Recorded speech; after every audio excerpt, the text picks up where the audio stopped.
Oh hi, you can't see it right now, but there's something terrible happening right in front of you. And no, it's not my obvious lack of fashion sense. There have been two high-profile suicides that have happened this week. Both Kate Spade and Anthony Bourdain have shocked friends, family, and fans in ending their own life. This video is not going to be a statement about their decision, but I do want to discuss how somebody can get to that point. Take this example. I'm sitting at this table writing a script to a video or a podcast when suddenly self-doubt wheels up.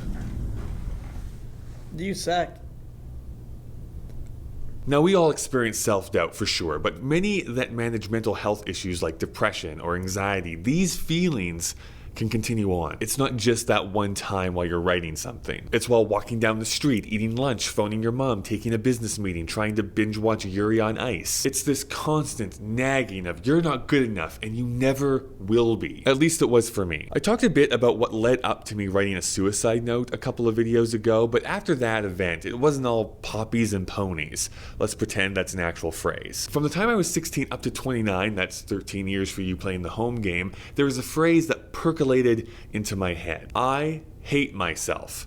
It was like the little engine that could. You know that children's story? It's about an anthropomorphic train engine that realizes it is sentient and then decides to enslave humanity. Wait, no, that's my fan fiction. It's actually about an anthropomorphic train engine that has the mantra of I think I can and is able to do what it puts its mind to. Although I do wonder what it feels like to have humans move inside of you and still think that you have free will.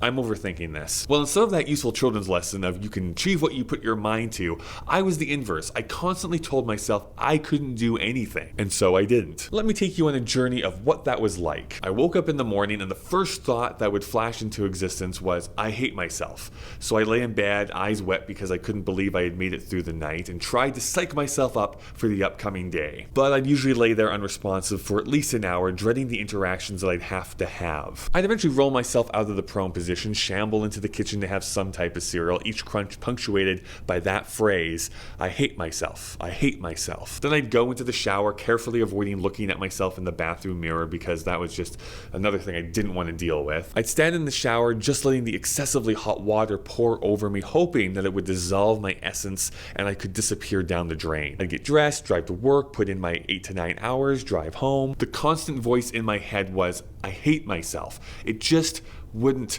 stop. It wore me down.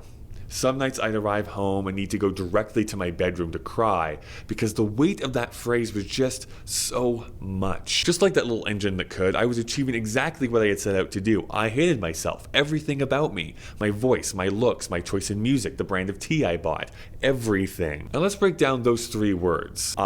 This is internalization. It's all on me. I am choosing this direction. It's not being thrust upon me. At worst, I deserve this. Hate. A very strong word. This is an intense feeling towards somebody. You dislike the very essence of something. And in this case, it was directed at a person, myself. And then it comes back to Kyle. In a way, this is extremely narcissistic. I was thinking about myself the entire day, every day, but myself was the person whose ire I was provoking. I hate myself. That phrase was in my head constantly for 13 years. And then it wasn't. That wasn't easy either, but I chose I had had enough.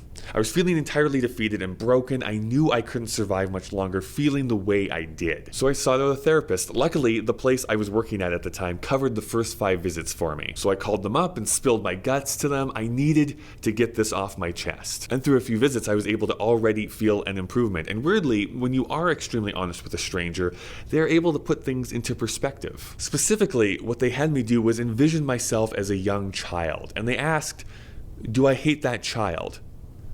And no, I didn't. Then why are you constantly telling yourself that evil phrase? They then had me look at myself in the mirror and not look away for 5 minutes, which if you don't suffer from severe anxiety and negative thoughts, sounds ridiculous, but it may have been one of the hardest things I've ever done. It started to break down these barriers that I had so carefully constructed for myself. Some that I didn't even know I was doing, and it allowed me to analyze myself realistically rather than through that destructive lens I had been using for the last many years. And so, over the course of a month, anytime that phrase popped into my head, I hate myself, I immediately would say, well, that's a ridiculous statement. And soon, It just was a ridiculous statement. I didn't hate myself. I had convinced myself that I did. But what I really hated was my situation, and my situation was something that I could change. Because if you want to change or create opportunities, you have to believe that you can. That doesn't necessarily mean you'll be successful, but trying is the only way to find out for sure. I still have bad days, but the awful days, weeks, and months that were my constant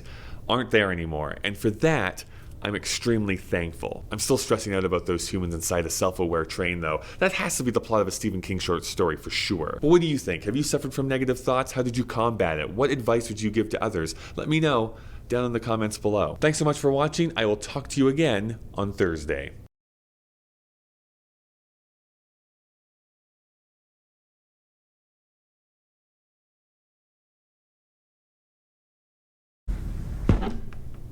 That's no good.